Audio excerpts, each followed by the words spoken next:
Let's not confuse the issue. ٹھیک ہے brigadier صاحب تھوڑا سا آگے بڑھتے ڈاکٹر شکیل صاحب کے پاس بھی چلتے. ڈاکٹر صاحب سفارتی سطح پر ہم کیوں نہیں اس چیز میں کامیاب ہو سکے کہ افغانستان کے ساتھ ہم اچھے تعلقات جو ہے اس لیول پہ لے کے آئیں؟ Why is getting every day is better relationship؟ جی السلام علیکم. تو اس میں جو ہماری افغان پالیسی کی بیسک اسمپشن تھی نا وہ غلط تھی. ہم نے پرانی باتیں بے شک نہ بھی کریں لیکن ابھی جو ہمارے سامنے ہے وہ یہی تھا کہ جو گورنمنٹ وہاں بنی ہوئی تھی امریکہ سپورٹ کر رہا تھا اس کے ساتھ ہمیں الزام لگایا کہ آپ ڈبل گیم ہاتھ سے کھیل رہے ہیں, ان کو سپورٹ کر رہے ہیں اور ان لوگوں کو لانا چاہتے ہیں. کوئٹہ شورا بنی ہوئی تھی اینڈ آل دس. ان لوگوں کے بارے میں ہمارا خیال تھا کہ یہ ہمارے لوگ ہیں, ہمارے دوست ہیں اور ہماری بات مانیں گے. وہ غلط تھی اسمپشن. غنی کی گورنمنٹ سے اور اس سے پہلے کرزئی کی گورنمنٹ سے اور اس سے پہلے جو گورنمنٹ سے رہی ہیں اس سے بدترین ہے یہ ہمارے, جہاں تک ہمارے مفادات کا تعلق ہے. تو ہماری اسمپشن غلط تھی کہ ہمارے یہ لوگ ہیں, ہمارے جو ہے وہ فرینڈلی گورنمنٹ اس میں یہاں ہوگی اور جو ہے پاکستان کے لیے بہتر ہوگا. سب سے پہلے انہوں نے یہ کام کیا کہ یہ شریعت محمدی والے یا ٹی ٹی پی والے یہ ہزاروں کے حساب سے یہ لوگ قید میں تھے. جو کرزئی گورنمنٹ نے ان کو گرفتار کیا ہوا تھا, پھر اشرف غنی کی جو گورنمنٹ انہوں نے گرفتار کیا تھا, یہ سارے جیلوں میں تھے. طالبان نے آتے سب سے پہلے کام یہ ان کو کھول دیا اور وہ سارے آزاد ہو گئے. ابھی سارے وہی جیلوں سے نکلے ہوئے ہیں. اس کے بعد اگلا کام یہ کیا کہ ہمارے جو ہے وہ جرنیل صاحب وہاں گئے, انہوں نے کہا every thing will be all right. انہوں نے نیگوشیٹ کیا اور ان کو لا کے یہاں بسا دیا. پھر جو چائے کا کپ پی کے آگے تھے, ہاں جی, تو ان کو کہ آپ یہاں آ جائے. تو ہماری جو افغان پالیسی رہی ہے وہ بیسیکلی غلط رہی ہے. ان کو اس وقت بھی کہا گیا تھا کہ آپ ان لوگوں کے ساتھ جو گورنمنٹ وہاں بنی ہے ان کے ساتھ مل کر کام کریں, ان لوگوں کو جو ہے آپ مت پروموٹ کریں. لیکن وہ ہمارے جو ہیں سنگل ٹریک والے جو ہیں پالیسی میکر وہ کہتے ہیں نہیں ہم نے ان کو ہی لانا ہے اور اب آپ بھگت رہے ہیں اس کو. تو اب جو ہو گیا وہ ہو گیا. اب صورتحال جو ہے وہ یہ ہے کہ آپ کے پاس کوئی آپشن زیادہ ہے نہیں. اچھا, آپ کو افغانستان کے ساتھ ہی ڈیل کرنا پڑے گا. طالبان جو وہاں بیٹھے انہی کے ساتھ ڈیل کرنا پڑے گا. اب نیا ایڈونچر ہم افورڈ نہیں کر سکتے اور ان کے ساتھ جو ہے وہ آپ اکنامک تعلقات جو ہیں اس کو استوار کریں. ان کو جو ہے وہ کنیکٹیوٹی دیں, سینٹرل ایشیا سے دیں, ان کو انڈیا سے کنیکٹیوٹی دیں اور اس سے آپ خود پیسے بنائیں. مطلب انڈیا کے اگر ٹرک یہاں سے گزر کے افغانستان جائیں گے تو آپ کو جو ہے وہ $1000 جو ہے ایک ٹرک کا ملے گا. ٹھیک ہے, تو آپ ان کو, اور وہ آپ کے کوئی زبردستی نہیں ہے, اگر آپ اگر روک دیں آپ ان کو کہ نہیں ہم نہیں جانے دیں گے, تو یہ آپ اس قسم کی آپ کو کرنا پڑے گا. افغانستان کو کوئی ریکگنائز نہیں کر رہا. چائنا ان کے ساتھ تعلقات بنا رہا ہے, انہوں نے ایگریمنٹ وغیرہ سائن کیے, ان کی پرائیویٹ کمپنیز ہیں وہاں مائننگ کے جو ہے پروجیکٹ انہوں نے شروع کیے ہوئے ہیں. جو ریئر ارتھ جو ہے اور پروجیکٹ جو ہیں وہ وہاں سے وہ مائن کر رہے ہیں اور وہیں بنا بھی رہے ہیں ان کو مائکرو چپس وغیرہ کا جو بیسک کام ہے. تو آپ کو یہ ان کو جو ہے انسینٹیو دینا ہوگا, ان کو انوالو کرنا ہوگا اکنامک ایکٹیویٹی میں کہ وہ ان چیزوں سے باز رہیں. اور جو کر سکتے ہیں وہ یہ کہ ان کا جو ان کے بھی دو فیکشن ہیں. ایک تو وہ مطلب برادر والا فیکشن ہے, اس کو کہتے ہیں کہ وہ تھوڑا ماڈریٹ ہے. جو کابل میں اس وقت آ کے بیٹھے ہیں, جنہوں نے اس وقت اس پہ قبضہ کیا ہے غنی کے بھاگنے کے بعد, وہ یہ جو ایکسٹریمسٹ ہیں طالبان کے اندر اس گروپ میں. تو جو ہمارے حساب سے جو ماڈریٹ لوگ تھے ان کو جو ہے وہ جگہ نہیں ملی ہے اس میں, اور جو لوگ بیٹھے ہوئے ہیں وہ زیادہ سخت موقف رکھنے والے لوگ ہیں. اور یہ ٹی ٹی پی والے جو لوگ ہیں یہ سارے اس کے جو ہیں وہ مرید ہیں, ان سے بیعت کیا, حبت اللہ سے انہوں نے بیعت کیا ہوا ہے. اور یہ پہلے ہم یہ کہتے گڈ طالبان بیڈ طالبان, وہ غلط تھا. اب ہم یہ کہتے ہیں کہ یہ ٹی ٹی پی والے طالبان غلط ہیں اور جو افغانستان طالبان میں بیٹھے ہیں وہ اچھے ہیں. یہ وہ ایک ہی ہیں, ان کی آئیڈیالوجی ایک ہے, ان کا جو پیر و مرشد ایک ہے, ان کا مدعا ایک ہے. تو ان کو جو ہے آپ ڈفرینشیٹ مت کریں.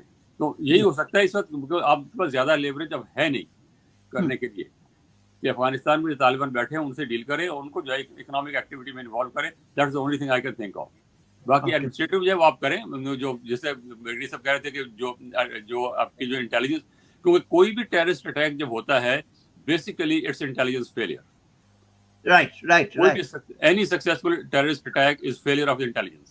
چاہے وہ امریکہ میں ہو, چاہے پاکستان میں ہو, چاہے کہیں بھی ہو دنیا میں کہیں بھی ہو, وہ failure of intelligence ہے. تو اس کو آپ بہتر کریں. اور ٹارگیٹ کر کے ان کو جو ہے وہ ایلیمینیٹ کریں ان لوگوں کو. مطلب آپ کو یہ کہنے کی ضرورت نہیں کہ اچھے بچے بن جائیں, آپ ان کے ساتھ اندر جائیں, وہاں اپنے لوگوں کو لابیز پیدا کریں, ان کو جو ہے را والے آ کے پاکستان کے اندر لوگوں کو مار رہے ہیں, سکھوں کو مار رہے ہیں, کشمیریوں کو مار رہے ہیں پاکستان کے اندر آ کے. آپ کی امام مسجد کو مار کے چلے گئے ہیں وہ پاکستان کے اندر آ کے سیالکوٹ میں. تو why can't you do that?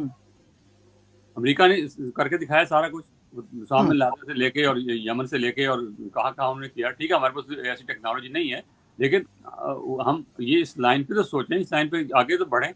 اس طرح بات نہیں بنے گی. اور جو میاں والی ایئر بیس والا ہوا, دیٹس ریئلی پیتھیٹک. وہ سیڑھی لگا کے اوپر وہ جو لگی ہوئی خاردر تھا اس کو کاٹ کے اندر آ گئے ہیں. اس کے بعد آپ کو پتہ چلا ہے. آپ کو بس اتنا تو ہونا چاہیے, آپ کے پاس واچ ٹاورز ہیں, ان پہ لوگ اگر کھڑے ہیں تو ان کو پتہ چلا کہ تاج محل کاٹ کے آئے. اس سے failure of the security, I mean what's going on here؟ کہ 9 بندے جو ہیں وہ اپنے سیڑھی لگا کے دیوار پہ چڑھ گئے ہیں, اس کے بعد انہوں نے اس کو کاٹا ہے, پھر اس کے بعد اندر آ گئے ہیں, چھلانگ مار کے اندر آئے ہیں. اس کے بعد آپ کو پتہ چلا ہے. تو یہ تو انٹیلیجنس فیلئر نہیں ہے, یہ تو سیدھی ایئر بیس پہ جو سیکورٹی اس کی فیلئر ہے. انٹیلیجنس کی فیلئر یہ کہ وہاں تک پہنچ گئے وہ لوگ. اس کے بعد جو وہاں اندر گھسے ہیں, اس کے بعد تو سارا جو سیکورٹی ہے ایئر بیس کی اس کی ذمہ داری ہے ان کو کرنا. تو یہ سارا کچھ کرنا ہوگا, اس کے بغیر بات نہیں بنے گی. اور باقی سب بالکل صحیح کہہ رہے تھے کہ اس کو مکس اپ مت کریں کہ پاکستان کی پولیٹیکل جو سچویشن ہے اس کے اثرات تھوڑے بہت بیسک اثرات تھوڑے بہت ہوتے ہیں, لیکن that's not a big deal. ٹھیک ہے ڈاکٹر صاحب, تھوڑا سا آگے بڑھتے ہیں, ہم پروگرام کو چلتے ہیں دوسری طرف آتے ہیں. بہت سے ٹاپک ہیں جس پہ ہم نے بات کرنی ہے. بات یہ ہے کہ کیا مسلم لیگ نون جو ہے وہ سابق جنرلوں کے احتساب کے مطالبے پر واپس آ رہی ہے؟ نواز شریف کو اقتدار سے بے دخل کرنے میں ملوث افراد کا احتساب کرنے کے مطالبے سے خود کو دور رکھنے کے باوجود پاکستان مسلم لیگ نون بلا واسطہ طور پر ایک بار پھر پرزور دکھائی دیتی ہے کہ اس مطالبے کو پھر سے رکھا جائے. اس کے ساتھ ہی پاکستان مسلم لیگ نون جو ہے نے 8 فروری کو ہونے والے انتخابات سے قبل نواز شریف کے لیے انصاف کا مطالبہ کر رہی ہے تاکہ اس کے لیے یکساں مواقع کو یقینی بنایا جا سکے.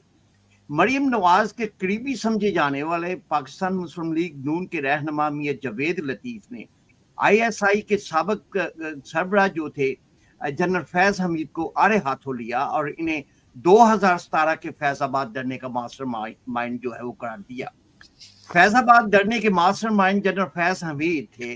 ابصار عالم پیمرا کے جو سابق سربراہ بھی تھے, چیئرمین تھے, نے اس سلسلے میں عدالت میں گواہی دینے پر رضامندی ظاہر کی ہے. انہوں نے یہ بھی الزام عائد کیا ہے کہ ماسٹر مائنڈ کے حکم پر جن پاکستانی اقتصادی راہداری سی پیک منصوبے کو واپس لے لیا گیا. لطیف نے یہ بھی مطالبہ کیا کہ 8 فروری کے انتخابات سے قبل ملک کو تباہ کرنے والے تمام افراد کو بے نقاب کیا جائے. جتن ظریفی یہ ہے کہ لطیف پاکستان مسلم لیگ نون کے ان دیگر رہنما میں شامل تھے جنہوں نے 21 اکتوبر کو نواز شریف کی واپسی سے قبل دعویٰ کیا تھا کہ پارٹی نے سابق army chief general Qamar Javed Bajwa اور جنرل فیض حمید کے احتساب کا مطالبہ ترک کر دیا ہے.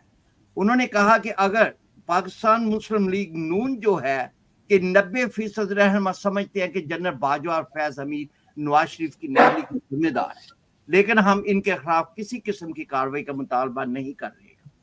4 سال کی خود ساختہ جلاوطنی کے بعد وطن واپسی پر نواز شریف نے مینار پاکستان پر اپنی تقریر میں یہ بھی اعلان کیا تھا کہ وہ ان تمام لوگوں کو معاف کرنے پر راضی ہیں جنہوں نے مجھے تنگ کیا تھا.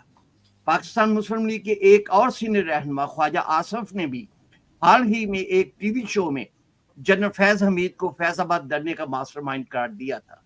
سپریم کورٹ کی جانب سے فیض آباد ڈرنے کے حوالے سے حکومت کی جانب سے تشکیل دی گئی 3 رکنی خصوصی فیکٹ فائنڈنگ کمیٹی کو مسترد کیے جانے کے بعد اٹارنی جنرل منصور عثمان عوان کا کہنا تھا کہ وہ وفاقی حکومت سے اس معاملے پر Pakistan commission of inquiry act 2017 کے تحت کمیشن تشکیل دینے کا مطالبہ کریں گے. کشمیر تحریک لبیک پاکستان TLP کی جانب سے 2017 میں فیض آباد ڈرنے کے خلاف 6 فروری 2019 کے فیصلے پر امن درآمد کو یقینی بنائے گا۔ صحافی ابصار عالم نے سپریم کورٹ کو بتایا تھا کہ TLP دھرنے کے وقت